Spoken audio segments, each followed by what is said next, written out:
So jealous of you to have access to FSD in Tesla. But have you tried it out then to just make it go from point A to B in some way? Yeah, I use it to go to work. Yeah. Go from work, it's about 30 to 40 minutes drive from my home to our office in San Francisco. And it works well without any interventions, or how well does it work? It works pretty well. Like I maybe have to intervene maybe once or twice in the whole drive, but also not for something risky. It's more like just I don't like how it picks the lane or something like that. And I tried FSD on a friend's car. I think it was maybe 2 years ago, and it was pretty bad then. Like it was actually dangerous. In a short drive, there were multiple interventions we had to do. Yeah. But now I think it got much, much better. Is it version 12 or which one do you have, you think? Actually, I don't know. I did need to do some kind of a software update to get it, but yeah. And just for what version it is. Yeah, and for people listening, Tesla, and please correct me, you just told us this, but Tesla just opened up FSD for free for everyone for a month in US, basically, right? In North America, yeah. Yeah. Yeah, that's super fun and exciting to really being able to try out. And your experience so far is positive, right? Oh, yeah. I mean, I think it's incredible. And I mean, all of us working in the AI field, I think it's kind of sometimes hard to see the progress, right? The big picture of progress being made. But, autonomous vehicle is one of the original key applications for AI. And it took quite a few years actually to get to where we are now. But, FSD in Tesla is, in my experience, actually working super well. In San Francisco, where I live, you can already take driverless robotaxi with Waymo, which is also an amazing experience. It feels like you're in a Harry Potter movie where the car just moves by itself. The wheel is moving, takes you from point A to point B. Have you tried it out, the Waymo taxi? Yeah. I used Waymo a few times in San Francisco, and it's pretty incredible. Which one would you put first? Which one has the best full self-driving, you would say, today? Probably Waymo. I think, I think it's one thing where there is a driver behind the wheel and, the driver can intervene at any given point of time. And, they do require you to put the hand on the wheel. In the Waymo, it's like fully autonomous. You just order a car, it comes by, it stops close to where you are. Doors, unlock, you get in, the car goes. No one is in the driver's seat. Yeah. It just takes you to where you need to get. And it's very smooth, very careful, but also kind of, getting to where it needs to get. I think next time we need to record a podcast from a Waymo in the US. Yes, it would be fun. And so exciting to hear about this, and I'm very jealous, as I said, for you to have access to FSD in your car right now. So great to hear. Do you have any fears that some people will need to intervene and not manage to intervene, like this thing? Based on your experiences, are there any risk, do you think, of a pushback from people? I think safety-wise, I think definitely, I would actually wait for the regulators to kind of call it out as, the same kind of quality bar that Waymo has hit. And regulators in the US do kind of review Waymo's technology, required Waymo to do a bunch of experiments and prove that it's safe. I don't think Tesla has done something similar just yet. So I would definitely, when I'm using FSD, I'm definitely in the driver's seat. My hands are on the wheel and I'm paying attention. So I definitely don't think it hit that safety bar just yet. But I think it's just a matter of time. With enough training data, enough mileage, this technology if it's not already, it is going to be much safer than humans. Because, the machine doesn't drink, doesn't have to sleep, right? All it needs is electricity and software updates. And so it's much safer than the average human. Yeah, true for that. Perhaps for software engineers as well soon. But before that, I'd love to welcome you here. It's an honor to have you, Hagay Lupesko, here. or here. You're rather over there, I guess, in California, joining us online here. But you're the VP of engineering at Mosaic ML, right? And you're now part of Databricks these days. Since, was it last summer that they acquired Mosaic ML? Yeah. It was last July. Mosaic ML. We were a San Francisco-based startup acquired by Databricks, and now all of us, we are part of Databricks. We are now called within Databricks the Mosaic AI organization, and we basically work on all of Databricks AI platform capabilities, from Gen AI up to more what's called today traditional ML. Awesome. And one of the main reasons, of course, that you're here is the announcement of the new Databricks large language model called DBRX. And you've been a key member of that team, right? Yeah, I mean, there's a lot of incredible people have worked on DBRX from, shortly after the acquisition. And I'm part of the team that, built the model, made it available on the platform, along lots of super talented people from our research team, our engineering team, and then even, product, marketing, legal. That was, pretty big effort across the company. Awesome. I'm looking very much forward to this discussion and hearing more about, how it was actually built, why you chose to make it open source, which is amazing and great. But also perhaps getting some secrets for how you actually made this model perform as well as it does, outperforming Grok, even though it's like, I guess, 3 times bigger or something like that, and still made it work as well as it does. Super good at coding also. That's really nice to see. Yeah. But before we go into those details, we'd love to just hear very briefly about your background. Who is really Hagay Lupesko? Before you joined Mosaic ML and Databricks, how would you describe yourself? That's a good question. How do one describe themselves? Well, I guess, professionally, I think I was fortunate to work at quite a few really great companies. I started my career as a software engineer, 20 years ago, whatnot. Worked at small companies, larger companies, focused a lot on computer vision early in my career. It wasn't called AI back then. Most applications didn't use neural networks. They were not considered to work well, were very hard to train. So the way computer vision was done back then was very, very different than how it's done today. You were working in medical imaging, right? Yeah, I was medical imaging, working at an Israeli startup at the time. Later moved to GE Healthcare, working on cardiology application and radiology application. So that's like very heavily image-based systems. And then about 10 years ago, I was relocated to the US by Amazon. So Amazon, they were looking for people all over the world and bringing them to the US. So they brought me to the US, to California. That's where I've been in the last 10 years. And, for me, it was professionally, it was really important to get to Silicon Valley here, which to me was like, the center of software technology, right? Globally. And really a small area with condensed, a lot of technology companies, startups, VCs, right? All of that soup was super interesting to be a part of. I can see that, but I think Israel as well is a very, tech startup dense area, right? Yeah, 100%. Israel, I think maybe, second or third in terms of or maybe even first per capita, I would guess. But still the scale, right? The scale in Israel is nowhere near kind of the scale in Silicon Valley. I think Silicon Valley probably, there's no other area that comes close in terms of the tech ecosystem, I'd say. So anyway, so I worked for about 5 years in Amazon, starting in Amazon Music and then moving to AWS. And at AWS, I actually helped build SageMaker. Those were the early days of the industry adopting neural networks.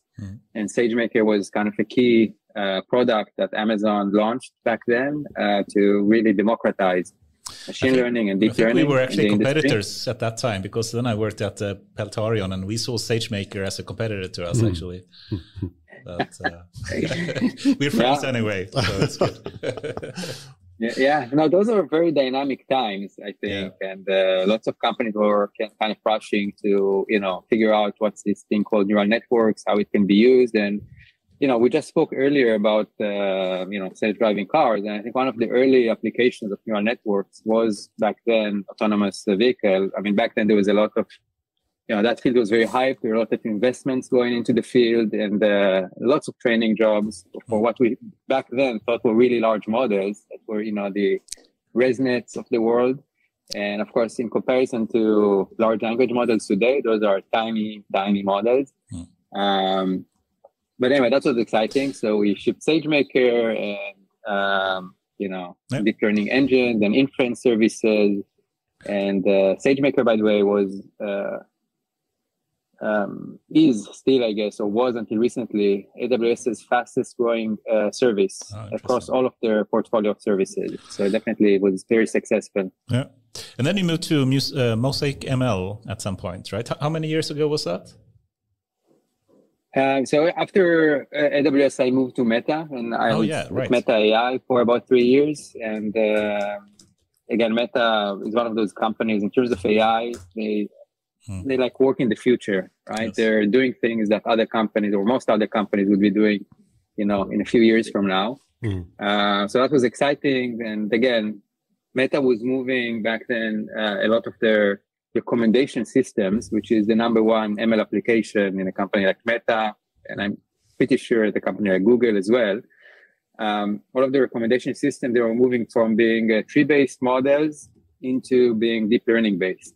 Right. And and I worked a lot on that effort. And by the time I left, there were about 3,000 models within the company, recommendation models that were using neural networks for, serving recommendations. So from, feed recommendation to ads ranking to, marketplace listing ranking and all of those models. And it was very successful. Like neural networks were definitely beating, all the other more traditional ML models for recommendations. And a lot of it was just because, a company like Meta has a lot of really troves and troves of data that they collect.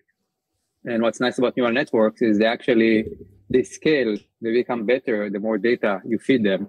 With more traditional ML, what we found is that kind of the ability of the model to improve at some point kind of is diminished.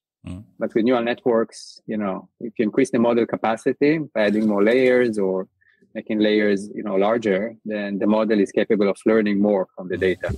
It just keeps scaling, right? The more data, the more parameters you have, it just gets better and better in some way. Yeah, exactly. And so and then after that, I moved to Mosaic ML. I kind of decided, hey, maybe it's about time after, big companies like Amazon and like Meta, maybe go to, downsize a little bit, go to a smaller company. How big was the company then when you started? When I started with Mosaic, I think we were about 30 people.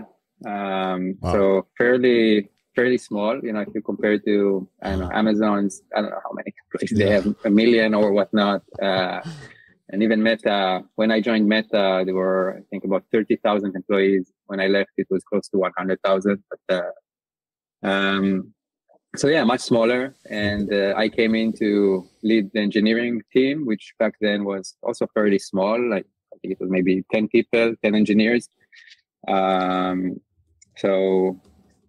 was exciting, small company, kind of tightly knit, everyone working very closely together, very clear mission, very clear focus. So it's a very different environment than you have in a typical large company. And that was, for me, it was a lot of fun and very exciting and really a refreshing change.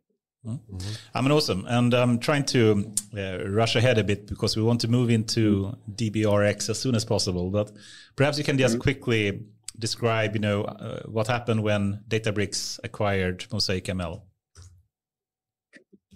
Yeah, so I think Mosaic, just kind of very briefly, Mosaic, we built a platform that focused on training large models, in general, large deep learning models, and doing it efficiently and allowing researchers and ML engineers to really experiment quickly.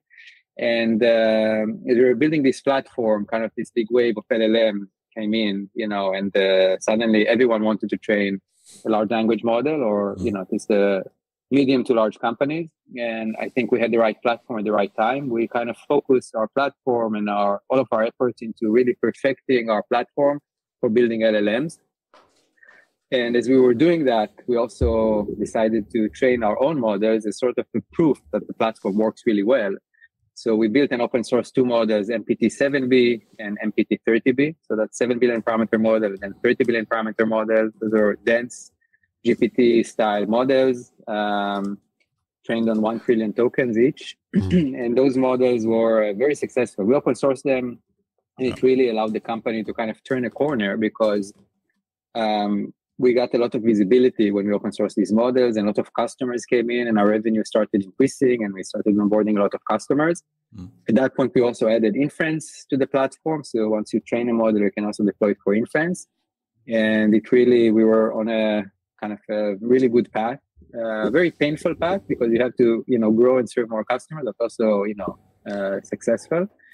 You said and at that point, I think. So you said inference to the platform. Do you mean the Databricks platform then, or did you mean Mosaic ML platform? No, we built the Mosaic ML platform. It was before the acquisition. But then, as part of that also, we kind of, I guess, got on the radar of Databricks, and Databricks were already, having a pretty successful platform, right, based on Spark, and they're expanding it to, data warehousing, but also more generative AI capabilities. And I think they just saw us as being very complementary to what they were building. And, what's amazing to me is from the first conversation, or at least to the best of my knowledge, first conversation that, the 2 CEOs had, Databricks CEO and Mosaic CEO, to the time the acquisition actually closed, it was literally 2 months. So 2 months from the first conversation until we were actually Databricks employees. And it was a fairly large deal. It's about $1.3 billion of an acquisition. And I'm still amazed how such a big acquisition could kind of fully close within just, 2 months. That's which is, it's incredible. Yeah. Yeah, amazing. And nice to get going as early as possible in the new sort of role. Yeah, so I think, as we all know, right, the AI field moves super fast. Nobody is waiting for any, too lengthy of due diligence or, negotiations and things. And I think the 2 companies just decided that it was a good fit on both ends, and just move on with it. And within 2 months, we were Databricks employees. And so I'm trying to move into DBRX now. So was that initiated during the Databricks time, and what was the sort of goals of this model? Was it just an improvement on the earlier models, or is this part of the Databricks sort of offering now? Yeah, it's a great question. So, like I mentioned earlier, like in Mosaic, we were already deciding that actually us training models on our platform and then open sourcing them is a good thing. And it's a good thing because of a couple of reasons. And that strategy kind of carried through also into Databricks. First of all, all of us in the AI community, we're kind of building on top of one another. And I think that's one of the key things that allows us to move so quickly, because most of the research is done in public. Even today, most research papers you see out there come with some kind of code attached in GitHub, especially if you're, showing some results. And it allows everyone to use what the others did, build on top of it, and all of that, of course, while recognizing that we're all sort of standing on the shoulders of giants, if you will. So for us, one thing was, hey, we're actually leveraging so many things built by the community. We want to make sure we contribute back. And we contribute back, to help the community, but we also realize it helps us as well. We have another topic here going into depth about the open source versus closed source. So we'd love to hear more about your thoughts about, the pros and cons of doing that. But perhaps you can just speak a bit about the origins of DBRX. Was that initiated after the acquisition? And what was the thinking there, moving from MPT, I guess, into DBRX? Yeah, so DBRX was definitely initiated after the acquisition, but the core people or the team, really the Mosaic team that was building MPT, mostly continued to build DBRX. So the motivation was very similar to why we built an open source MPT, and everything kind of carried through. So I guess the main thing that changed the things that changed were, first of all, the naming. So we went from MPT stood for Mosaic Pre-trained Transformer, and we changed the naming to DBRX to kind of be associated with Databricks very clearly. And then of course the model where we, if you think about it, the model DBRX is a much more powerful model than even the larger MPT 30B, and we recognize that the industry moves quickly, models becoming larger, more sophisticated, and we wanted to make sure we have a really good open source model out there. Where we ended up is, with the best open source model today, if you look at most evaluation metrics, and that's what we were targeting, but we weren't sure that we're actually going to get there, right? Because it's a very, very tall order, very tough task. How did you? I think we can move more into some practical details about the model and the architecture. But how did you come up with exactly the architecture with a mixture of expert approach, with the 132 billion parameters, etc.? How did you decide to do that? Did you have some ablation studies? Did you have some, reasoning about different approaches? How did you come up with a final architecture? Yeah, so we have a fantastic research team at Mosaic, and the research team definitely did a lot of studies. And the training itself took about 2 months net, from when we started the full training until it ended. But there were quite a few months before that where there are a lot of evaluations being done, a lot of experiments to look into things like, first of all, one big decision was mixture of experts versus a dense model. When we started doing our work, it was definitely not clear that MOEs, are going to give us what we're looking for in terms of, training a model that is more complex with higher capacity of learning and, higher quality target, but at the same time being efficient to serve. And we come from a very practical standpoint. I mean, our customers, both at Mosaic and now at Databricks, they are enterprise companies. And enterprise companies that want to leverage AI, but they also recognize the price tag that generative AI has. And to be clear, serving a large model is very expensive. And the larger the model is in terms of number of parameters, you need more expensive GPUs to serve it, and your throughput is limited, etc. So we were trying to find the right balance between quality of the model and serving cost. And MOE seemed to be like a really interesting approach, but we had to do quite a few experiments to compare MOE with dense, make sure we are actually getting the benefits for both training and serving. And when we started that, it was actually, Mixtral was not around back then. Grok 1, which is also an MOE, was not out. There were rumors that GPT-4 is an MOE, but, it's really hard to know what's going on at OpenAI because it's pretty closed these days. So we definitely did a lot of experiments. MOE versus dense was one of the key experiments. And then, there are a lot of, hyperparameter choices for the model architecture. And we ran dozens and dozens of different experiments on our Mosaic platform that helped us really choose the right architecture. So that was sort of step one.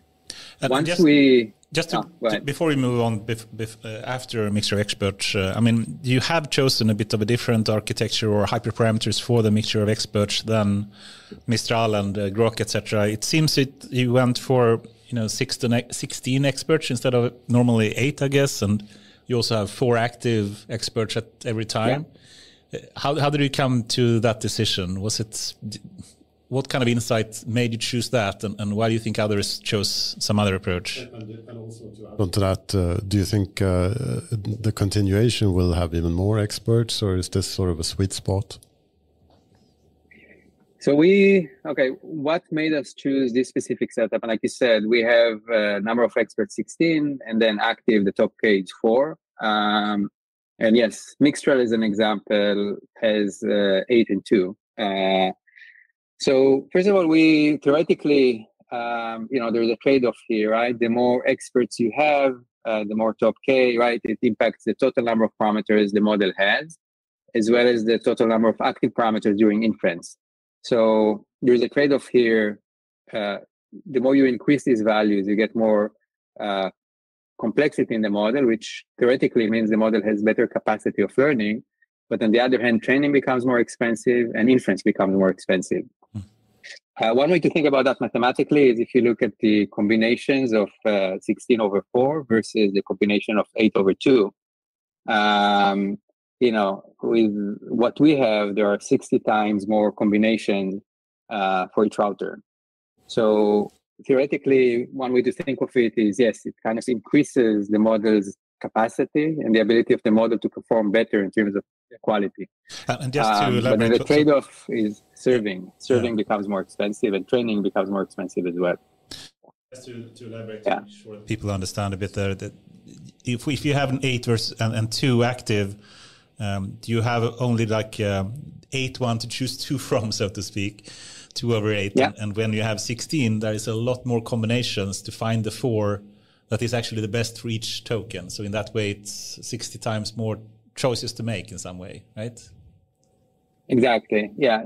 Specifically, the number of combinations when you choose 2 from 8 is 28, and the number of combinations of choosing 4 out of 16 is 1,820. So we get basically 65 times more combinations with our approach.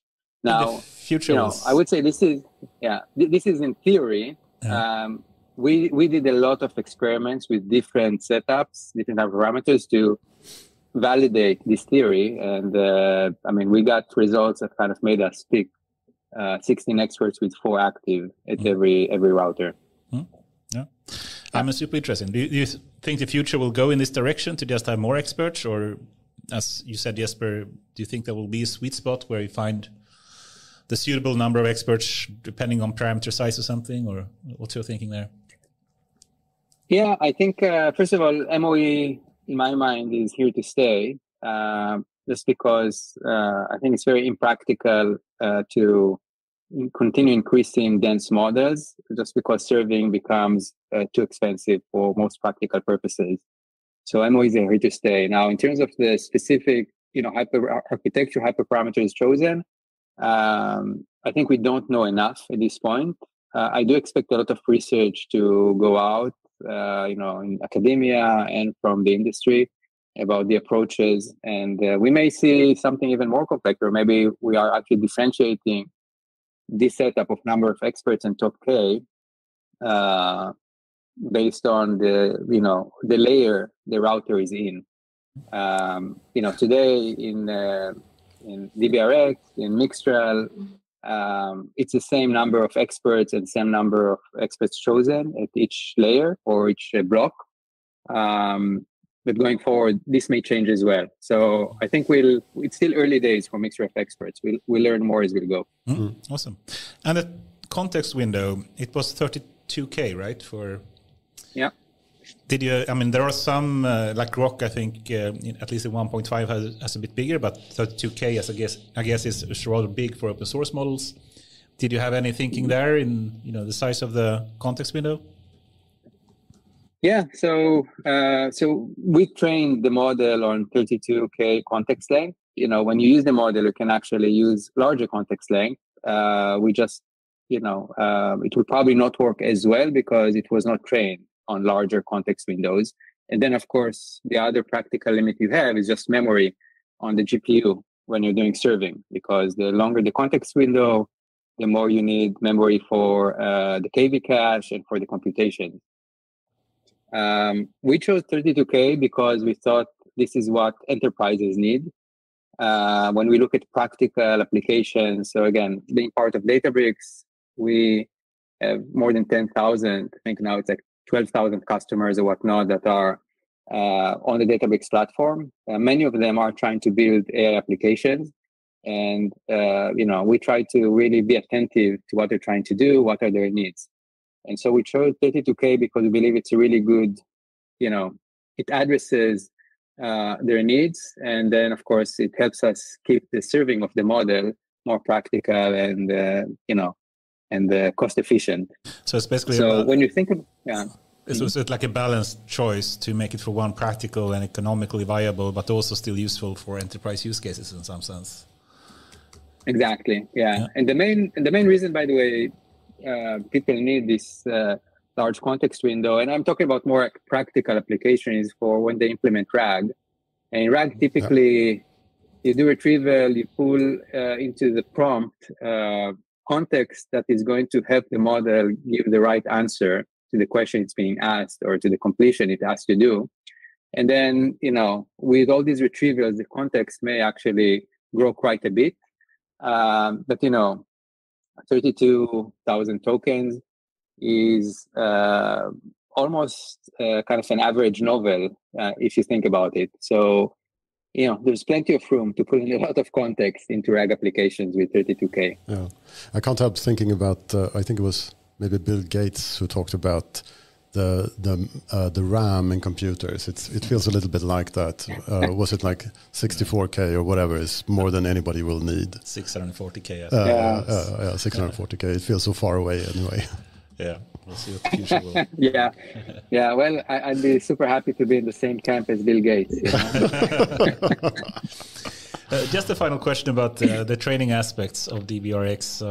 You used like 3,000 plus H100s, right? Or what was the hardware setup for training DBRX? Yeah, we ran on a Mosaic AI cluster with a bit over 3,000 H100s. And that was the hardware. Very importantly, interconnected with InfiniBand, which is super critical for large-scale distributed training. And it was all orchestrated by the Mosaic AI platform, which dozens of companies already use to train their own large models.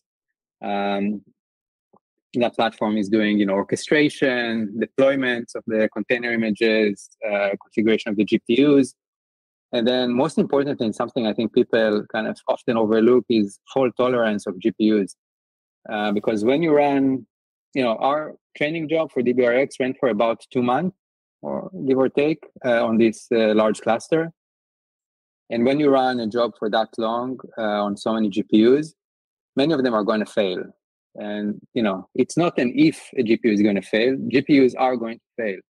And it's really important that the system you have is fault tolerant, meaning, it's capable of detecting these failures, pausing training, replacing the failed nodes with fresh nodes, and then resuming from the last checkpoint, and being deterministic about the resumption is really important. So, if some of the nodes already saw some of the samples, you don't want them to see the same samples again. All of that has been, is orchestrated by the Mosaic AI platform. And that was a key part of actually being able to train DBRX. And I guess a lot of people underestimate the infrastructure needs or the code necessary for just having these kind of large scale training sessions to happen. And if you don't have a proper AI platform underneath that can help you with this, it will be a lot of headache. Is that correct? That's 100% correct. I would even take it to the extreme, and I would say you cannot train a model like DBRX without a really good software platform. And I think in some ways it's like, when there's this analogy of an iceberg, right? When you see an iceberg over water, it's really impressive. It's this, big thing that is hovering over water, but actually the most of the mass of an iceberg is underwater. And in my mind, it's like, the software infrastructure needed for the model is kind of that part of the iceberg that is underwater. It tends to be a very Herculean software engineering effort that enables the, AI researchers to actually do their work, both quickly, but also just being able to really just achieve that goalpost of training a large model. And speaking about the Mosaic AI platform, is that going to be, given that you're now acquired by Databricks, is that going to be offered somehow through the Databricks platform as well, or how is that going to be integrated? Yeah. No, it's already offered. So Databricks, what used to be the Mosaic AI training platform is now called MCT, Multi-Cloud Training. So that's the same platform. It was used to train MPT models. It's used to train DBRX models. And then there's also dozens of customers that also trained LLMs on this platform on their own data. So it's already there, available. And, if anyone in the audience is interested in training their own LLMs, they should, reach out to me, and we can get you connected with the right people at Databricks. So it's already there. And I guess some customers or potential users or listeners are thinking, okay, 132 gigabyte model is a bit big. Are you going to release some kind of smaller models as well that people can more cheaply and quicker adapt to their needs? We're definitely thinking about it. And if you actually look at our technical blog announcing DBRX, we are mentioning a couple of smaller models that we trained before DBRX. And we were thinking potentially making those available as well. And then eventually we decided to just focus on really, we're not such a large team. So we wanted to focus on really offering the base DBRX and doing a really good job with that. But we are thinking about smaller models that will be more practical to some customers. And I agree. I think some companies definitely would be interested in serving a model like DBRX, where it hits a good trade-off between quality and serving efficiency or serving costs. But then there are a large segment of customers that would want a smaller model. And I've seen a lot of examples in our customers of customers who took a smaller model, like a 7 billion parameter, Mistral or MPT-7B, fine-tuned it for their task, and got good results that were comparable to something like GPT-4, for that specific task, of course, not general purpose, but just for a specific task. And then the serving cost of a 7 billion parameter model is, smaller than, calling GPT-4 by probably 2 or 3 orders of magnitude. So it's a very practical approach for enterprises. They already are doing it. So yeah, we definitely are thinking about making a smaller model available. But, just the call out I'll make is there are already great smaller open source models out there. Right. Again, Mistral 7B, Llama 2 7B. And, you can already take these models and you can fine tune them on the Mosaic platform, or you can even pre-train these models from scratch on the platform. The architecture is open source, and you can just do it. Yeah, awesome. Let's move into the other topic. We started speaking about the open source versus closed source. And you have chosen, of course, to my happiness, to go with the open source direction. Can you just elaborate a bit more about the thinking behind that? I know you did it also for the MPT models, but what do you see as the potential pros and cons with going open source? Well, the pros are, I think, easier, right, to highlight. I mean, contributing to the community, right, helping the community build on top of what you build, but also putting your code, your model open source allows the community to tinker with it, to improve it, to find issues with it, and then it all, is contributed back. So it's almost like, you get a lot of improvements to the model or to your software relatively, easily and relatively cheaply. So I think that's a sort of a win-win on that front. Sorry, can I interrupt? How fast would you see those contributions coming in? Did you already see something? I was thinking about. I saw something from Gemma, I think, from Google. It had lots of issues, and I saw people were posting those problems at an early point. Yeah, I can tell you I spent the night when we open source DBRX, I spent the night at the Databricks office with a lot of my colleagues, to kind of make sure the release goes well and, flip the flags in our platform to make the model and the serving available and all of that. And I can tell you, like within the hour from when we announced it, comments, suggestions, and even PRs started flowing into our GitHub repo. That's the community is amazing. Yeah. What about the cons then? I think.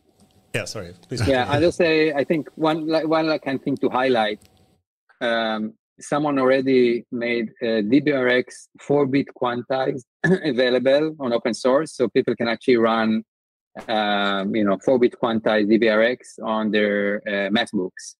Yeah, I saw that. I thought was incredible. Yeah, they didn't even talk to us; they just did it.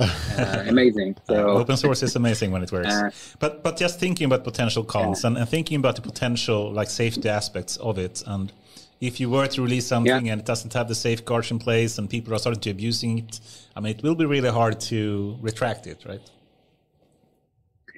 Yeah, I think that is the challenge in I think every software you put out there. It basically you lose control over it, right? And by the way, it doesn't matter what license you have in place, because some actors, right, would abide by the license, and some actors would not, unfortunately. So it's out there, and people would do whatever they want with it. And I think to your point, this point is more significant for AI models because these models, they have kind of very strong capabilities, or they may have very strong capabilities, so they can be used for different things. And I think over here, like there are, let's say, two major camps, right, in the tech world. One camp says, hey, we should keep these things closed so we can control them and we can ensure safety. And the other camp is saying, no, actually, the best thing is to put things out there so that, the community actually helps us find the issues so we can improve faster and really have, better coverage to find issues and problems. So those are like the two camps. And I think, I don't know if you guys remember, there was recently like a call to pause development, and some companies have been arguing that, hey, we should actually put very strong protections in place. So, LLM technology or generative AI technology is, monitored more closely and not as publicly available. I think it's definitely is a tough call. My personal view of this is, I think companies need to make best effort to make sure their models are safe, right, before they release them. And this includes, doing things like red teaming before launching a model and taking the time to do safety checks and evaluation and all of those things, which are things we did, by the way, before we released DBRX. Right. And I think, other companies are doing as well. Like I was actually super impressed by Meta's work with Llama 2 on safety. Like half of their technical paper about Llama 2 is about safety. And I think that's really, really impressive and important work. But I also think that, one company, the amount of really full testing they can do and safety checks and safety work is still limited. And it's not anywhere near what you can get by putting it in front of the whole community. Yeah. And I think putting it out there would yield better results. And like one reference I can, my intuition comes from kind of working in software for a while. And I look at the most secure server operating system, and it's not the closed, Windows. Right. It's actually the open Linux. And so I guess I think you could argue, as you say, that safety aspects is actually potentially better off by open sourcing it because more people can look into the issues. Yeah, exactly. Awesome. And I'm sorry for rushing a bit here, but time is flying away so quickly when we have fun. But if we were to move to, I think, one of the most interesting topics, which is, let's call it the secrets of DBRX. I mean, it is a bit surprising how well it actually does work. It works really well for coding, apparently, to what I've seen, and math problems. And also it outperforms like Grok 1 that has like 340 billion parameters, and this one has like 132. Can you just try to elaborate a bit more? Why do you think the performance is as good as it is? Yeah, I think it's a great question. I don't think there is one answer to it. I think there's multiple factors, and I can try to maybe go through some of these things. And we have kind of touched on some of them already. I mean, the first thing I think is the model capacity. Again, it's a mixture of experts model, total of 132 billion parameters with 36 billion active on every input. And we found this setup to work really well. Like, again, like it's a good trade-off between quality and efficiency. Now, it's true that Grok 1 actually, I think, is maybe twice as large or whatnot, but Grok 1, from what I understand, the version that was open source was trained on a much smaller number of tokens. And it's important for everyone to remember, the scaling laws, right? There's a paper from Google a while back. I think you refer to it as the chinchilla paper, but it really explored that trade-off, like getting to higher quality, scaling the model capacity, the model size, and then also the data. And what that paper found is actually you need to scale both if you want to really be optimal in terms of the model capacity. So we train DBRX on a pretty large amount of pre-training data, about 12 trillion tokens. That's 6 times more than Llama 270B, what Llama 270B was trained on. I believe it's much more than what Grok 1 was trained on. And I think that's a key factor in why the model is performing so well in terms of the quality. Now, I would say it's not just the amount of the pre-training data, it's also the quality of the pre-training data. And we took a lot of effort to curate our training data set. It's all based on open data sets, but it's curated, meaning we evaluate literally each and every token to make sure that we feed the model with, high quality training data. And we also implemented some form of curriculum learning. So there's a bit of that as well. And I think that was key. Could you say something? Sorry, could you say something more about how do you make sure that the data is good? It seems like such a key question to have the right data. How can you make sure that you only put in the good data? Yeah, I don't think we have enough time to dive into it. Maybe it can be another session. But the internet contains a lot of things, a lot of high quality content, and a lot of things that are, I'd say low quality, right? Like bad carbs. And we build a lot of mechanisms and algorithms to allow us to differentiate the two, and to run those systems on the open data sets to differentiate them. Exactly how we did it, that's requires a deeper dive. Let's move on. Yeah, and just a very quick note about the curriculum learning. Can you just elaborate a bit more? Do you go to some, first easier tasks and then move to more difficult ones, or how did you go about doing that? Yeah, we again, there's a lot of details, but one way to think about it is, again, kind of differentiating the training data from not lower quality, but simpler data set that teaches more of the basic concepts of language, and then having other data sets that contain more nuanced notions, more complex notions, and then just making sure the order of training and the mix of the different data set is such where we are gradually increasing the complexity of the training data. And that in our experiments, it actually works pretty well. Yeah, awesome. That sounds very logical and reasonable. And let's move quickly into the future of LLMs. And I would love to hear if you can, disclose any kind of future of DBRX and what next version would be. And we have some directions to go in. It could go into these kind of infinite context window sizes, so 1 million plus tokens, or not. We also have what Jan LeCun and Meta is speaking about a lot, which is the JEPA kind of architecture where you do the inference in the middle, in the latent space instead of the token space. I guess we have the Q-star thing as well that OpenAI is looking into. Do you have any thoughts about the next steps for DBRX and where the potential changes will happen coming year? Yeah, I think the field, again, is moving so quickly, and it's kind of hard to try to predict the future. I can tell you what is our focus. Our focus is really on kind of enterprise applications. We want to make the Databricks customers successful, and what they're trying to do is really implement generative AI applications. So short term, at least, we'll be looking to see how we can adapt, improve, take the next step with DBRX to power as many enterprise applications as we can. And some part of it may be, I can't share any concrete plan at this point. Part of it is because we're still thinking about it ourselves.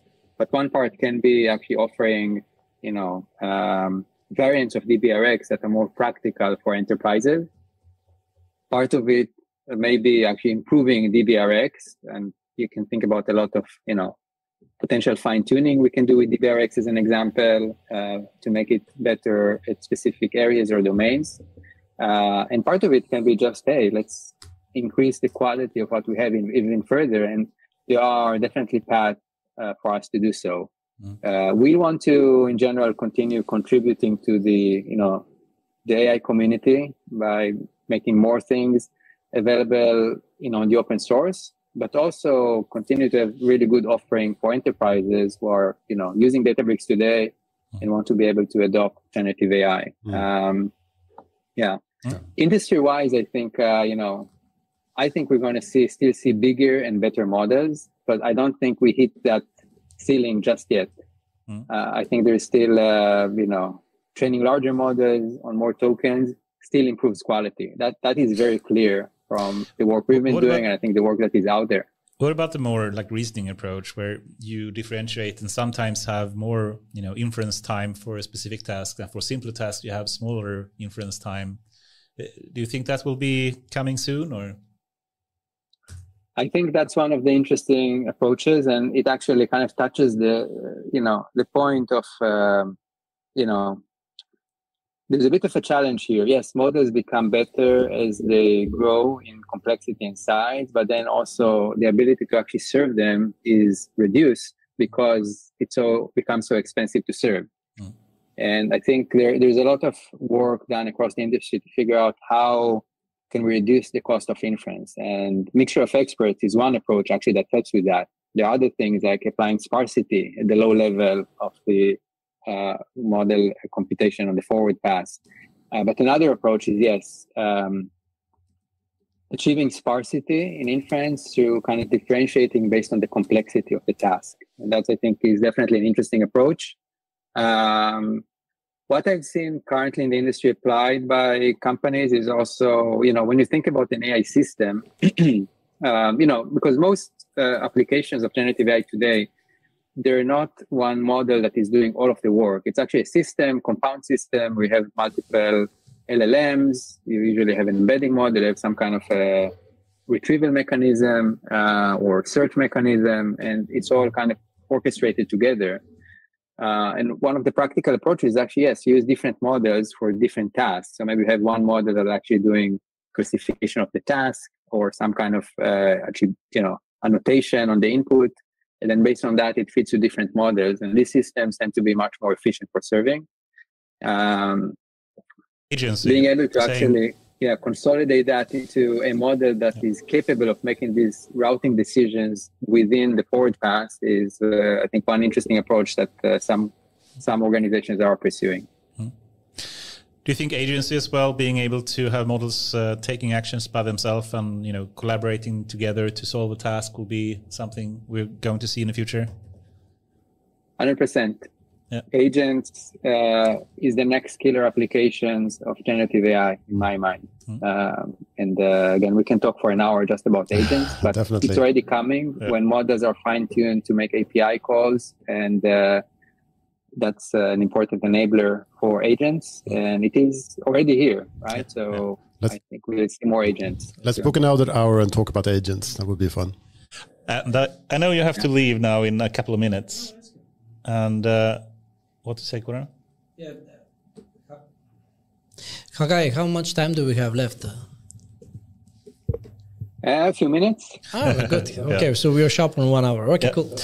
Okay, so final question then, Hagay, and we'd love to speak more about different things, but let's go a bit philosophical and think about the potential AGI future and assume that there will be a point where we'll have AI models that is surpassing most humans. You can think it's becoming either more of a utopian future where we'll have AI working together with humans and becoming like a paradise where we're free to pursue our passions and it's solving all of the crises and challenges we have with healthcare and whatnot. or it can be this more kind of dystopian nightmare, the Terminator movies, machines trying to kill humans. Where do you lie in this kind of scale? What do you think about the future?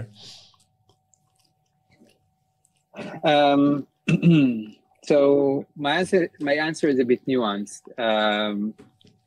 First of all, I think technology, like if you look at the history of, our species, right? Technology is a force that is just unstoppable.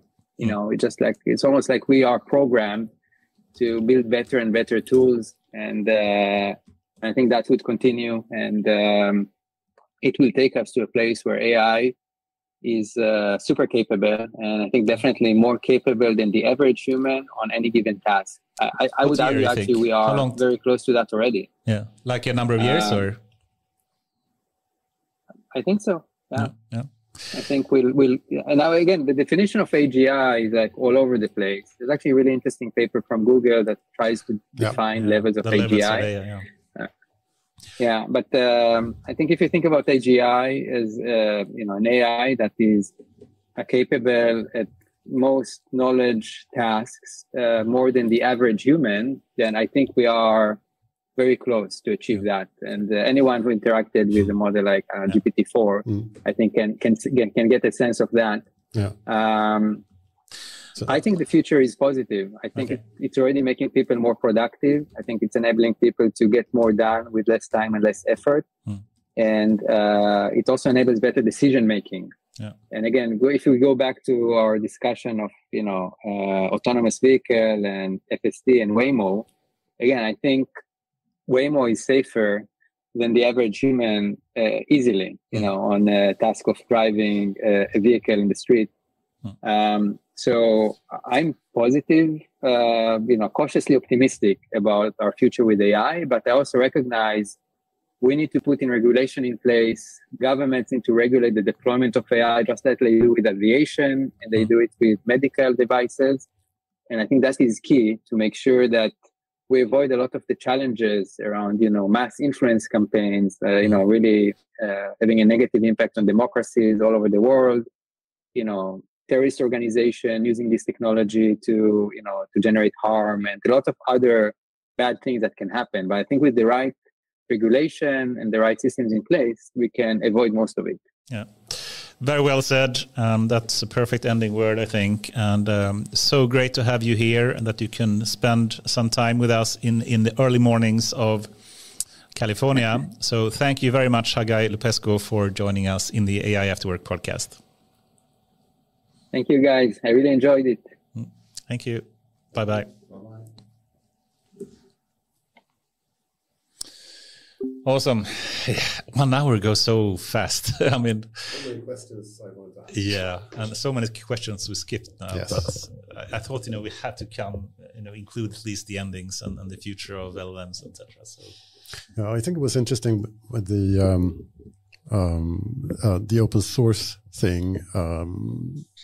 He mentioned the positive sides, and I was reading yesterday something from Andreessen Horowitz about how enterprise, which is what they're looking for as customers, how they are moving towards open source. If you compare it to 2023, it's increasing the number of companies that are using open source models because they don't have to be afraid of the data leaving the building, so to speak, and they can fine tune easier. So I think that's got to be a given thing. If you open source it, and then the companies can take it and use it as they want, which has to be a positive, even if they don't serve it, but you still have the infrastructure in Databricks, so that's got to be a positive thing. Yeah, I'm still a bit perplexed about the future, in a couple of years, how we'll see either some really, really big foundational models taking, over, or open source will still, we were thinking about having the news section and we previously spoken about the $7 trillion investment that Sam Altman spoke about, compute and the infrastructure for AI. And if you have that kind of compute needs in the future, it will be very few people that can train any of these models from scratch. Yeah. So it will really accelerate, in my view, the AI divide and the very few tech giants that can actually build these kind of models. I think so. Yeah, I agree with you there. I think this is what's happening right now, here and now. It's good with the open source models, and once you see GPT-5, I think, will you want to go back to something that's not a super model then? I don't know. You would wish you would instead have a large number of small open source models that everyone can, democratize in some way and everyone can have access to. But I don't think that will be the future, unfortunately. I'm so excited to see. I mean, we started talking about that with Hagay, this inference time compute. Yeah. That will be so amazing when you can tell the computer, when you can tell the LLM to just pause and think about this for a day or two. Yeah. Like, what can you achieve at that point? That's gotta be out there. When I'm using ChatGPT and GPT-4 these days, I can notice at least that some questions you ask it, you get to answer so much quicker than for other questions. I think they already have some kind of inference planning or some kind of search in place for ChatGPT. Could be, or maybe you're just trying to make it feel like I asked a really good question now. That's what I think of myself. No, but I think, and I kind of sure that OpenAI are continuously updating the existing models. That they. I heard definitely. I saw Sam sometimes saying, you want to have more of a continuous kind of improvement, not this kind of large steps going from one version to another. And I'm sure that's very, very efficient from a cost perspective to, when you have a simple question, just a factual kind of Jeopardy question, there's no point in spending the huge amount of compute on it. Yeah. You could just either go for a smaller model that can serve that, or you don't have the additional kind of inference compute time. Do you think the model will know that this is a simple question, or do you think I will tell the model this is a simple question? How do you think it will work? Yeah, good question. I guess you can take one inference step in a small model first, and it will say, I'm not sure. No. Then you have to move on to a bigger model and perhaps do some inference steps, number of times. You can have some verification step like this. Let's verify step-by-step paper. Yeah, where it starts with a simple one to just, if it can with high confidence say, I know the answer, then you stop there. Otherwise, you move on to other models, or you move on to more iterative kind of inference steps. Yeah, I feel always like I would want ChatGPT to stay a bit with the question. It's often you get this reflexive kind of, yes, this is how it works, but it's maybe you think about it for a bit and then that would be nice. What do you think, Jesper, by the way, about the JEPA approach, saying, I think it's kind of obvious that should be the direction that, today when you do the next token prediction and do the inference step in the token space, so to speak, you actually have to produce a token to know what next token should be. It's very inefficient. And if you instead could do the inference, in the latent space, in the middle of the model, and then there, you just move around in the latent space and you don't have to produce the tokens, and you move away from these kind of autoregressive models that Jan LeCun is saying all the time, this is not the future. And he's, very, negging on this kind of approach, and I must say I agree. I think it's kind of absurd how we are doing this kind of very efficient. I'm a bit on the fence there. It's it does seem like a nice thing, and I have some problem with my imagination seeing this sort of walk in latent space, how that would work. I'm sure it sounds like a good idea. Then again, if it's that good of an approach, why doesn't Meta do something like that? I haven't seen anything around JEPA that's I think available. JEPA is doing that. The video generation part of it did that. Similar to Sora, actually, from OpenAI, they also did the inference in latent space, and actually Stable Diffusion, when it first came out, also did inference in the latent space and didn't go to pixel space, so to speak. So I think we actually seen a number of approaches already going in that direction. Yeah, it could be. Yeah, I'm just looking for like Llama. Why is Llama 3 going to be in? Why didn't it do that there? That's a good question. I think that the next Llama potentially will be some kind of JEPA inspired kind of model. Yeah. Should we move on to the news section? Let's do that. Do we have the Something is happening. Time for AI News. Brought to you by AI 8W Podcast. So normally we have the news section in the middle of the discussion, but given that we only had 1 hour with Hagay, we chose to do it afterwards. And should I start, by the way? Or? You can start. I have only a couple of smaller things, and I think your news seems like a better. We talked about it briefly before, and I think let's stay with that one for a bit longer. Yeah. It's continuing the discussion that we just had about how the big tech giants, the superscalers of the world, the tech, they are basically running away now faster and faster to build compute. And as Sam Altman and others are saying, the compute will be the new currency of the future. Yeah. It's not necessarily the dollars. The one that have the most compute will win in some aspect. And Microsoft just announced, that they, together with the OpenAI, of course, since they are basically very intertwined these days, are planning $100 billion data center to build a new supercomputer in coming years, I think in 2028 or something. And this will, I believe, be like millions of H100 kind of computes. And Meta just released like a month ago that they are planning to build at the end of this year, they will have 350,000 H100 data center, which is insanely much bigger than a lot of other. Google, of course, have so many TPUs, etc. So they already have a lot of compute. But now that also Meta has it, now Microsoft will have it. These three companies are running away and accelerating away, I would argue. So everyone else is getting further and further behind. And this kind of 100 billion data center approach, which will be like this kind of 5 phases apparently, and they're currently in phase 3, and this kind of Stargate, as it's called, they call it Stargate data center. Good with names. I love the Stargate from the movie, I guess. Will be the phase 5, and will that be the HEI backbone? I guess so. I heard some comment around Stargate and AGI recently.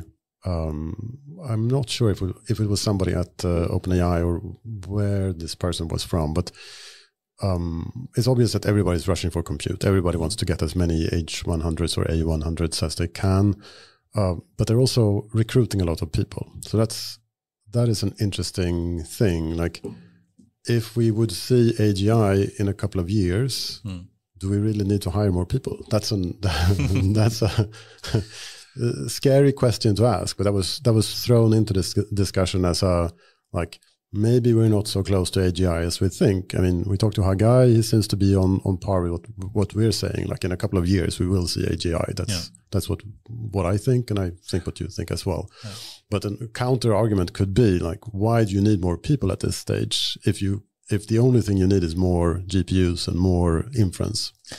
I think, we will simply adapt to it. It's similar to what we did with the printing press or spinning jenny or with Ford and their... that was much slower.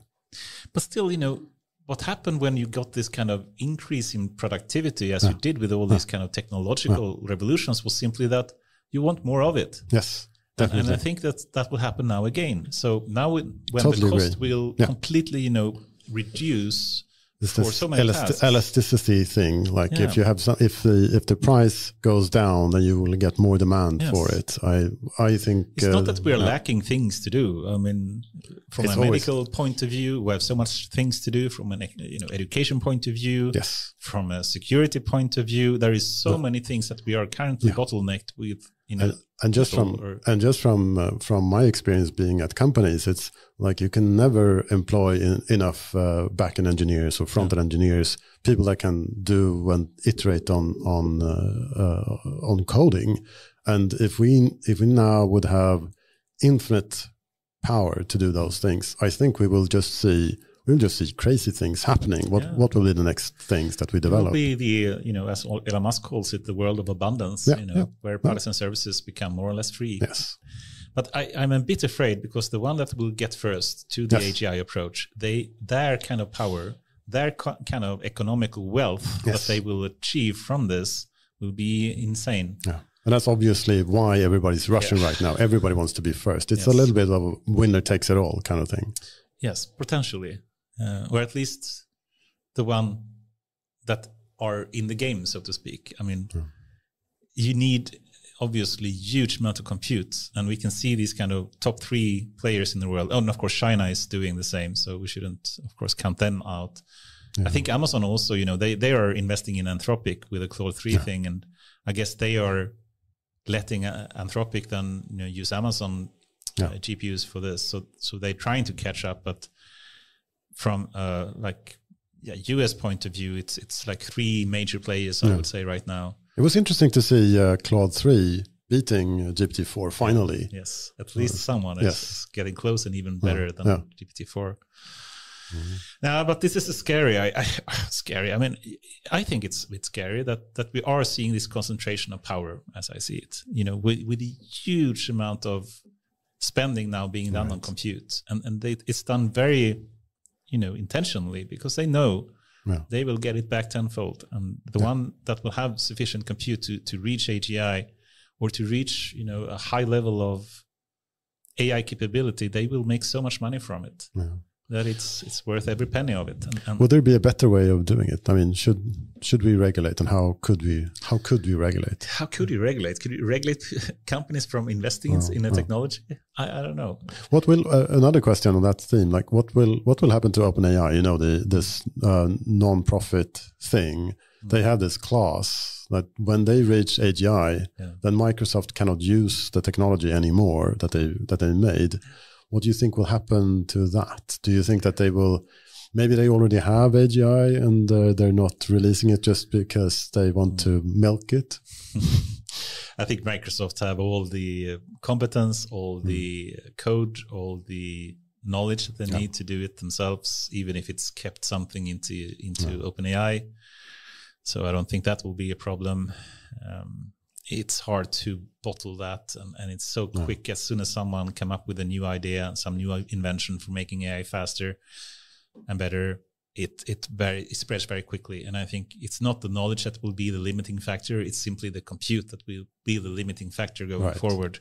So I think that's what we're seeing, exactly what we're seeing right now, like Microsoft spending 100 billion, which is, I think, like 10 times more than anyone else have spent on data centers before. Do you know if they will catch up with Google anyway? It seems like Google is so far above. They're so far in front of everybody else at this point with TPUs. Yeah, I haven't seen a number though. Yeah, I just saw a graph. Like this is how much Google has, and this is how much I think it was OpenAI or somebody else, like number 2 or everybody else, something like that. And it seemed like crazy. It was like double at this point. And I think Google is making so much money from this because they're not dependent on NVIDIA. and NVIDIA, of course, is, their crazy rise on the stock market, being more or less the number 3 company in the world in terms of market cap because of their dominance in this field. And Google can completely sidestep that and just build their own. I mean, imagine how much money they're making from this. Yeah.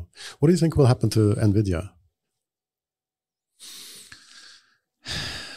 I can tell you, I sold my AMD stocks right before GTC, the big NVIDIA conference, and I'm glad I did. But NVIDIA have so much money. I heard some number on the margins, the profit margins they have on each GPU, and it's like insanely high. The capital that they are now gaining from this kind of monopoly that they have, imagine how much money they spend in research now. I heard an interesting sort of counter argument against NVIDIA. They were talking about Cisco when the internet came. Like, of course, everybody's going to need a lot of routers, and Cisco makes the best routers, so they're going to be on top of the world, right?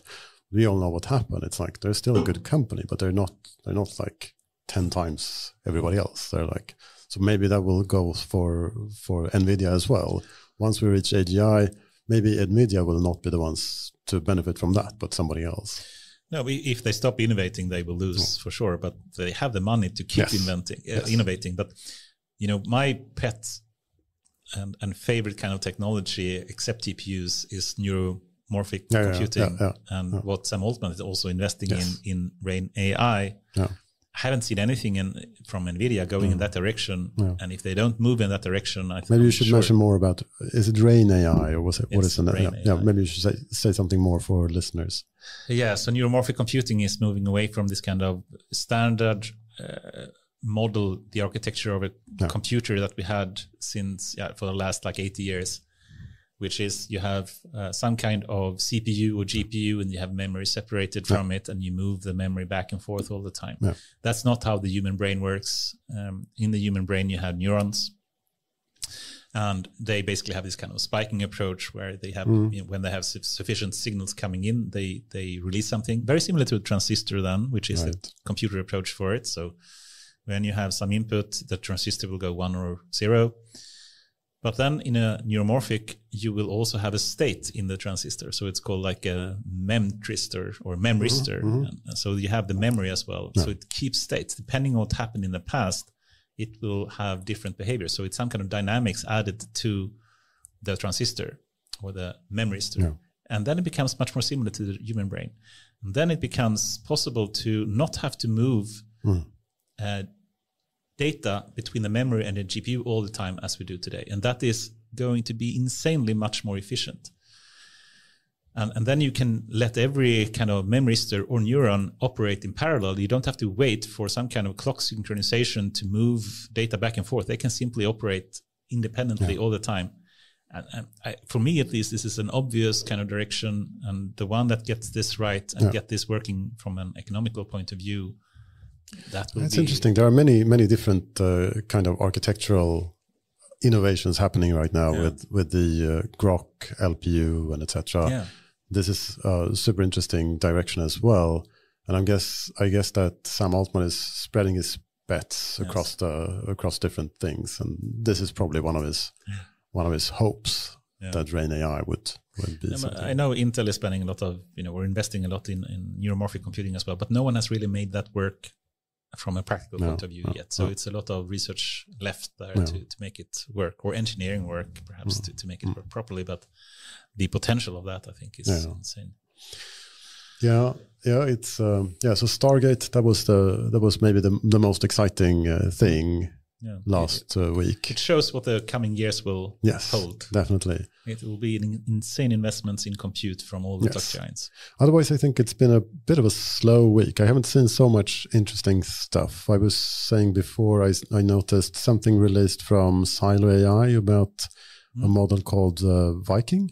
Interesting. I think it's they had some kind of checkpoint. So they trained on, I think, 1,000 billion, I guess that's a trillion tokens, up until now. So they maybe released some partial model. What I thought about this when you mentioned NVIDIA, because I noticed that they're training on a supercomputer in Finland somewhere. Don't know if it's Åbo or wherever. And they're using AMD, which is interesting. Lumo, I think it's called. Okay. It's a European data cluster. Yeah, but it was interesting to read about somebody who's using AMD. It's not so common. Yeah, and I'm happy to see that NVIDIA has some competition at least. AMD released like MX300 or something. It's a competitor to H100, similar compute with a smaller cost to it. And the dominance of NVIDIA needs to be broken, otherwise it's not going to go well. It's a bit boring out there. Yeah. Now I'm glad to see that we are, having also some Nordic and Swedish approaches going forward here. Yeah. To me, though, I am very afraid of the future of smaller countries and companies. Ability to simply train models from scratch. I don't think that's a sustainable approach. I think, it will be these kind of big tech giants that have monopoly on building these kind of large foundational models. So either we have to move into some kind of more, specialized models that you can train yourself, but then based on these kind of foundational models, you have more of an interaction between models. I think that is potentially a good approach going forward.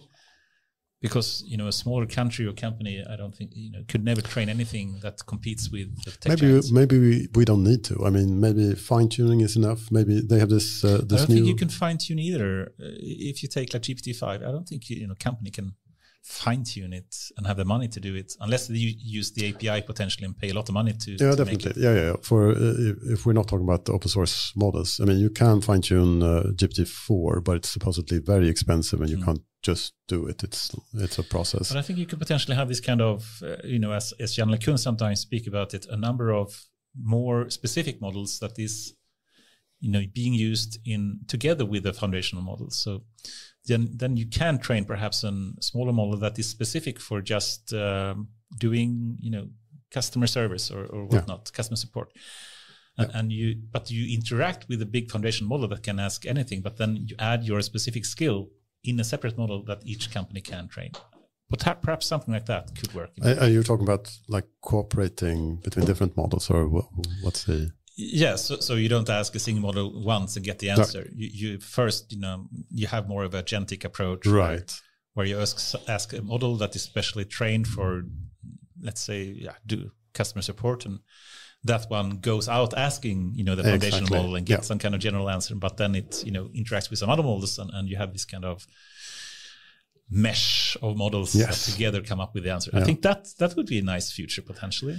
I think maybe the future of agents could be something like that, where you have different kinds of models, and maybe one way of structuring the different agents would be in sort of a workforce. Maybe you have a software agent, maybe you have a manager agent, maybe you have customer support. You mentioned there could be all different kinds of fine-tuned.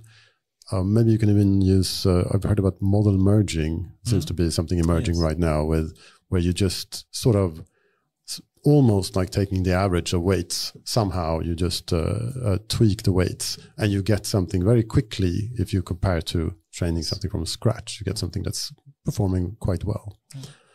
Maybe that's the way forward with the future of agentic systems. Oh, let's see. Goran. Hi guys, so I will join just for the news part. As I always, I find some very boring stuff to. It's been a dry couple of weeks actually. Yeah, I was saying the same. Yeah. Let's see if this is continuing like this, but comparing to what was happening in the past months, this is actually a little bit boring. But in any case, so two things that I wanted to lift up today. The first one was actually that you remember OpenAI opened this marketplace where you can build your chat GPTs. So the latest news now, and there are many media channels that are reporting on this, that is basically filling up with garbage. And potentially it's dangerous for OpenAI to that extent that they can be actually sued again for illegal or infringement to intellectual property rights. But this time not because of their fault, rather than on who is training the chat GPTs. So on the marketplace, if you remember, so like they gave the opportunity for people to train their chat GPTs and then basically offer them open source or basically as a part of the platform, as a marketplace there, so people can use them. But they don't have, or maybe they have not thought through the entire process. But this has given a lot of people the opportunity to train their GPTs on data that is actually then imported directly into the OpenAI. So it can be actually a very smart move and very dangerous move in the same way. But in any case, so the latest report is that is filling up with a lot of garbage that people are basically. Any specific GPTs that are? I don't know exactly, but I just read the news there, so I will start looking into it. But it makes sense actually, because if you give the power to people to actually train models on that way, you cannot foresee what they're going to add or import into the system by itself. So now, if they were smart, if their legal team was extremely smart and said like, hey, we don't actually take any responsibility for people that have trained or upload any type of documents to the system, then probably they will be off the hook. But let's see how it's gonna go. I after this I will go home and read it because I have also my ChatGPTs built. I never find anything interesting in the stores. I haven't checked so much. Me neither, actually. But the ChatGPTs that I'm looking for is actually a little bit more specific to the event industry and production and marketing and etc. Marketing, you have some, but marketing is so specific. It's almost like the fingers on my hands. They're all my fingers, but none of them are the same, right? So I cannot find anything that actually I can apply into it. So I started building my own ones from our data, of course, internally, etc. Yeah, a lot of people do that. Yes, and the second news was that actually the musicians are on the ramp again. You remember the AI art, the film artists? They were basically striking against AI because of infringement of the intellectual property rights and deepfakes and whatnot. So now the musicians have actually come to play. So over 200 musicians have signed a petition for companies like OpenAI and Google and etc. to stop utilizing their voices or their it's about the voices, not about the songs. Yes, it's not about the songs. It's more about the voices and etc. Because the songs are already open there, right? People are doing mashups on YouTube and etc. And this one is very heavy for me because in one sense I'm completely 100% on the intellectual property rights. On the second, on the other part, I'm a little bit more angry about this because in the same time, like I had an argument with the discussion with my daughter as well, and she was like, "Oh, they need to stop with this AI because it's taking the artist's work and making available to everybody else." But when you go to school, they teach you about how Leonardo da Vinci used different techniques to paint, how Monet did his painting. So they teach you that art, and then you incorporate that, you create something yourself, and then it's yours. But somehow now when it's applied to a machine, it's somehow estranged. So there is a hypocrisy in all of these things. So I can understand like, hey, don't use my voice. This is my actually data. This is my voice and etc. I mean, this is the argument that everybody's making in favor of just reading the web. Like I can go read all the source of the web and I can write something out of that while processing it in my memory, my brain, and I can do something with it. Right. But then people are getting sued for that. So it's... But why are we not getting sued? I mean, we are going to university. We are reading books. We are taking... we are utilizing the knowledge that people are utilizing, created for many years. Totally with you. And then we are basically building something out of it, which is basically the point of intelligence is multiplied knowledge combined together. This is Anders. I think the only argument against that is sort of this scale of using. But I think it turns out to the question really: should we have different rules and regulation applied for machines than humans? Yeah, well, that's a good question. I don't have an obvious answer here. No, I think it's when hard. we spoke about the AI Act in EU, we always, negged on it because we thought it was a really bad idea to have a regulation based on a technology. Yeah. To say that, just because you use AI to look at a video, then certain rules have to be applied. But if you use a human to watch videos in the subway station or whatnot, then it's okay. But I'm not so sure. Perhaps we will have a point in time where machines have different regulation, have different, compliance to have to comply with than humans. I don't see that as an unrealistic future. But I don't understand why. If the whole purpose of knowledge is to basically bring innovation forward, because we are who we are today because somebody actually invented how they can make fire of something. Yes. And now today basically so in the 90s and then in the zeros, right, there was this the music industry has been automated for many years. The same is with the graphics. So right now, for example, I have a piece of machine which is cost 1,400 euros and replace sound engineers and mix boards that were costing thousands of dollars. Amazing. then in the zeros and etc., people started imagining softwares like DJs and etc., where you could have taken samples and then create your own music. And then people were selling samples, which was basically, let's say the Jasper is a drummer and he has this famous tone, right? Because how it sounds like, right? And then they ask him to play these tones and etc., right? And then they make like this drum machine that you can you can use it on your computer at home to make music, right? But it's going to sound like Jasper was basically drumming it. So at that point of time, and they were capitalizing on that. So at that point of time, nobody complained about it, right? But so the hypocrisy of this movement for me is actually just, I agree with them, but I don't agree that we should basically stop developing AI on this, rather than they should say like bluntly, pay me for my voice. Right.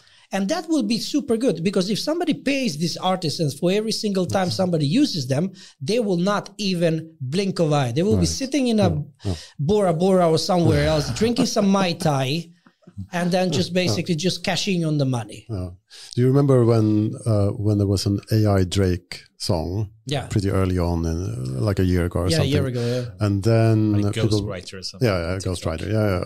And people were freaking out about what's going to happen to all the musicians. And then Grimes came out very quickly and said, I'm with this. Anybody can use my voice, can train on my music. We share 50-50. Yes, exactly. That's a good. I think that's a good idea, and that is the right way to pose it, because I think it's hypocritical to go as like a stop development of technology when you eventually say like, "Hey, pay me for my voice," and then it's completely different. Makes sense. Yeah, but stop developing technology will not happen, of course. But I think we need to figure out the regulation that is making new work protected in some way. And this would be a challenge. And there have been a number of court cases now with the results basically coming in saying that the generated text, like New York Times sued OpenAI, etc., and they sued Stability AI, etc., for image generation, and they basically said that, well, the generation of images was not similar enough to claim copyright. And if that is going to be the approach, how are we? It's similar to the question of patents in some way.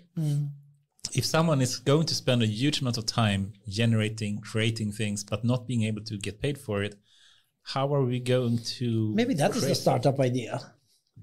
We make a new startup when people basically can donate their voice and whoever can utilize them, but then basically they get paid for it. Yeah, I don't think that anybody will complain about it. Everything will be super good. Yeah. Exciting times ahead for sure. And technology is a small part of it, but the whole use of it, the regulation of it, the societal aspect of it, how the democracy will be impacted by it. It will be a lot of things coming. All right, one more question from me. I think that the new news is over. Kirill, do you have something to add? You were reading some paper today. You didn't finish it. It doesn't seem to have been it's published by weird pages, so let's ignore it for this time. All right, great to hear. So I have been now basically traveling quite intensively the last 1.5 months across the world right now, and executing a lot of events. So it's more like a question, and then I will leave it so you can finish the podcast. And of course, no matter where you go, everything is about generative AI, and everything is about RAG. Mm-hmm. And today we heard from Hagay about foundation models and the new AI models and etc. And my question is to use I already have my thoughts regarding this, but I just wanted to hear from you. So where do you think right now enterprises are when it comes to implementing generative AI in the organization? How much is a bull and how much is actually in practice? I can start if you want. Or maybe not bull, but let's say experimentation phase. Maybe it's a better word. One interesting property, so to speak, of large language models is that they are surprisingly easy to integrate into applications. That's what Microsoft started doing very early on, adding Copilot to their Office suite, to their operating system, to their web browser, and everything. And It is simple because, you simply have to feed text into something and you get a reply. It's very easy integration work. And of course, Google did the same. Adobe did the same. Meta did the same. So it is getting surprisingly quick adoption, I would say, in moving generative AI into enterprises. Now, if you want to truly make use of it more than just an assistant, then it's going to be much more work. And if they need to fine-tune it, it's going to be much more difficult. But you don't need to. That's also a very interesting RAG is aspect. very much enough in many cases. Yeah. So compared to traditional AI or machine learning, where you do need to train your own model all the time to have any chance, you can simply add it to the prompt these days. Yeah. And it works surprisingly well. So once again, it becomes surprisingly easy to find use for it. This is a big change compared to traditional AI and machine learning.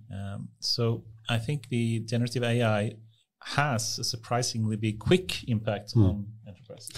What I'm seeing, yes, I agree with what you're saying. I think a lot of companies are using it. I think a lot of companies are doing proof of concepts. Just let me just add. I think it's easy to do, but I think few companies have come to that point yet. Right. So, I mean, Klarna is one example or one exception to that rule. I was in Singapore, and the first slide that they showed is actually Klarna. Yeah.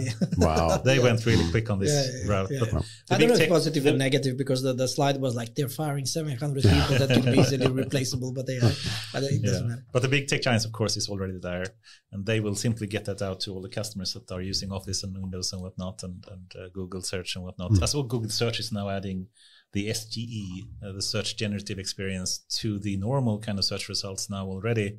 So, I mean, it's getting integrated into everything. I was reading also, I was reading that also there is some kind of indications that they will try to get paid for AI amplified search. Oh, okay, interesting. So that is correlating with what you are saying. It might be the case, right? Cool. But then for most other, of course, enterprises, they move slowly, but they are getting it by using the tech giants' products. In that way, they're getting it quicker. But if they truly want to change the way the enterprises work, that will take some time. But it is possible to do it much quicker than traditional AI. Yes, I agree. So my take on this is, so I'm working at Volvo Cars now, and that's the only enterprise that I'm seeing. And I was almost shocked when I got there to see how much they're actually doing at Volvo Cars. So it's a lot of initiatives. Most of them are on the proof of concept stage, but experimentation. But some of them are getting to a serious stage. I think the main question is: are you going to do internal things that make you more productive, or are you going to do external facing, like new types of services? The latter is much more tricky to get right, and I see much fewer instances of those kind of projects. I think the type of productivity enhancing internal tools, I think everybody is experimenting with it. I think quite few are getting it into production, but I think we're close to that, and at Volvo definitely we're sort of at that level. What are the main challenges of not basically putting something in production or scaling?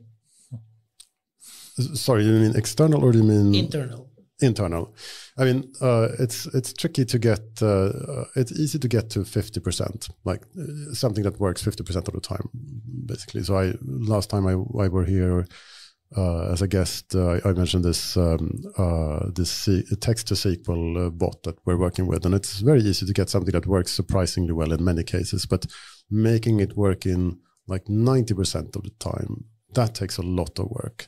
So that's I think the tricky thing. You can easily get to a proof of concept that shows the potential, and then you have to spend a lot of time to get to 90%, and then you have to do something about, okay, so what do you do in the 10% that fails, etc. Those kind of things. Right, and that's why I think the main approach for most enterprises and companies in general should be not to completely automate the task, but to actually augment humans doing the task, because then the human gets the assistance but has the final touch, and you don't have to being able to handle the edge cases. That's a very deep question. I've been spending a lot of time thinking about that. I think we will get to the agent type of situation quickly, but right now, definitely not. What I'm seeing right now, I'm trying to picture a world, an enterprise world, or like a mature company world where